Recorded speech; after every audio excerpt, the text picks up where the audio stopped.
America के पूर्व president Donald Trump के ऊपर जब एक रैली में सभा में जब उनके ऊपर हमला हुआ, इसी दौरान 3 गोलियों की आवाज़ सुनाई दी।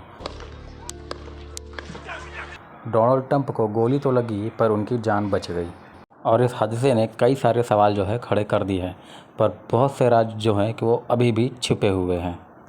बटलर पेंसिल्वेनिया में यह 13 जुलाई 2024 का दिन था।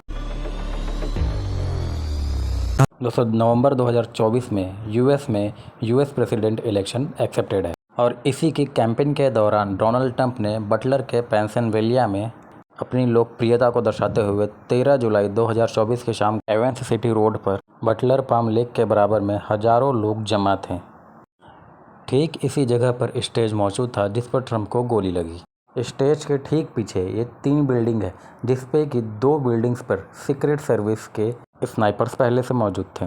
जिस वक्त डोनाल्ड ट्रंप ने अब स्टेज पर अपने सभा को भाषण देना शुरू किया, उस वक्त सब नॉर्मल था, लेकिन क्राउड में से ही कुछ लोगों ने शूटिंग से पहले ही एक शख्स को स्टेज की राइट साइड वाले बिल्डिंग पर एक शख्स को गन के साथ देख लिया। पहले तो लगा कि शायद ये कोई सिक्योरिटी फोर्स का ही आदमी है, लेकिन जब उसकी ड्रेसिंग देखी गई तो यह बिल्कुल कंफर्म हो गया कि वह छत पर चढ़ा शख्स सिक्योरिटी फोर्सेस में से तो बिल्कुल भी नहीं है। तब उसके बाद कुछ लोगों ने चिल्लाना शुरू कर दिया और यह खबर शायद सिक्योरिटी एजेंट्स ने अपने साथियों को रेडियो से खबर कर दी। उसके बाद सीक्रेट सर्विस के स्नाइपर्स ने अपना डायरेक्शन शूटर्स की तरफ कर दिया। जब तक उसके इंटेंशन का मालूम पड़ता तब तक शूटर्स ने 3 गोलियां चला दी, जिसकी आवाज़ आप वीडियो में भी सुन सकते हैं।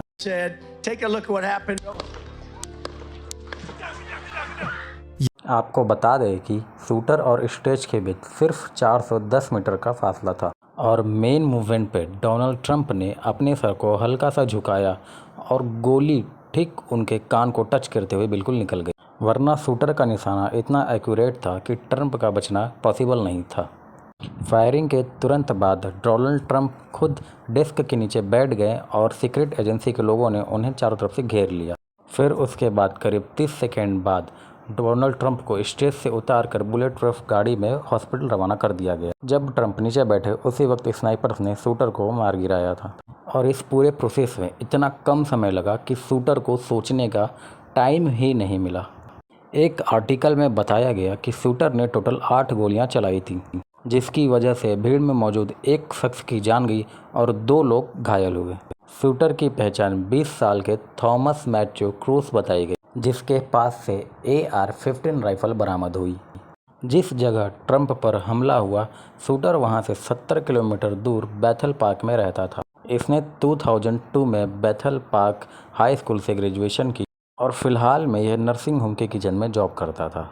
पूछताछ के दौरान इसके कलीग्स ने बताया कि थॉमस मैथ्यू में कोई भी अनयूजलेस बिहेवियर उसमें नज़र नहीं आया, पर हाल में ही उसने एक लोकल शूटिंग क्लब में मेंबरशिप कराई थी। ग्लेटन स्पोर्टमैन क्लब में कुछ ही लोग मौजूद हैं और जिसमें ज़्यादा से ज़्यादा टारगेट का डिस्टेंस 560 फीट।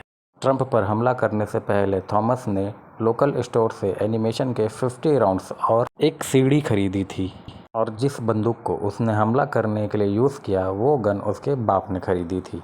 हमले वाले दिन वह अपने नर्सिंग होम किचन से एक दिन की छुट्टी लिए और अपने कलीग्स को बोला कि वो कल तक आ जाएगा।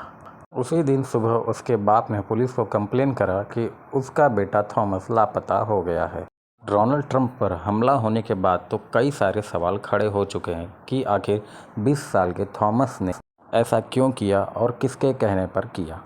जब वह दिन की रोशनी में खुल्लम-खुल्ला गन लेकर छत पर मौजूद था तो सीक्रेट एजेंसी की नज़र उस पर क्यों नहीं पड़ी और इतने सारे लोगों के बीच में गन लेकर वो खुलेआम छत पर कैसे पहुंच गया। पर जानकारी के हिसाब से अभी तक FBI को यह उसका पर्सनल फैसला लगता है। थॉमस की गाड़ी और घर से FBI को बम बनाने का सामान भी मिल चुका है। हमले से पहले थॉमस ने डोनाल्ड ट्रंप की गूगल पर फोटो भी सर्च की थी। सिर्फ ट्रंप ही नहीं, सर्च हिस्ट्री में प्रेसिडेंट जो Biden, authority general merit garland, FBI director Christopher और प्रिंसेस ऑफ वेल्स कैथरीन को भी इसने सर्च किया था। और हाल ही में इसने मेजर डिप्रेसिव डिसऑर्डर के बारे में भी जानकारी हासिल की थी। इन सब के साथ साथ FBI को थॉमस के फ़ोन में एक हैरान करने वाली फ़ोटो भी मिली थी। आप सभी को शायद याद होगा कि 30 नवंबर 2021 को वाशिंगटन ऑक्सफोर्ड हाई स्कूल में शूटिंग हुई थी, जिसको पूरी दुनिया ने खूब वायरल किया था। थॉमस के मोबाइल फ़ोन से ऑक्सफोर्ड में हमला करने वाले इथन कॉम्बले की फ़ोटो भी मिली। क्या उसका ऑक्सफोर्ड हाई स्कूल की शूटिंग के साथ भी कोई कनेक्शन था, या फिर ये किसी बड़े गैंग का हिस्सा था? इन सभी वाक्यों में से अभी कुछ भी कहा नहीं जा सकता। पर सितंबर 2021 से जब वो 18 साल का हुआ, तब से वो सिर्फ थॉमस रिपब्लिक पार्टी का ही वोटर था, जिसकी टिकट से डोनाल्ड ट्रंप इलेक्शन जीतकर प्रेसिडेंट बने और वह इस बार भी प्रेसिडेंट के उम्मीदवार हैं। डोनाल्ड ट्रंप पर हमले की जांच FBI के द्वारा अभी भी चल रही है। हो सकता है वक्त के साथ साथ सही डिटेल्स पब्लिश हो जाए। मैं उम्मीद करता हूं कि आप लोगों को यह वीडियो बेहद पसंद आई होगी। अगर पसंद आई तो हमारे चैनल को सब्सक्राइब करें और हमें सपोर्ट करें। आप सभी का दिल से धन्यवाद।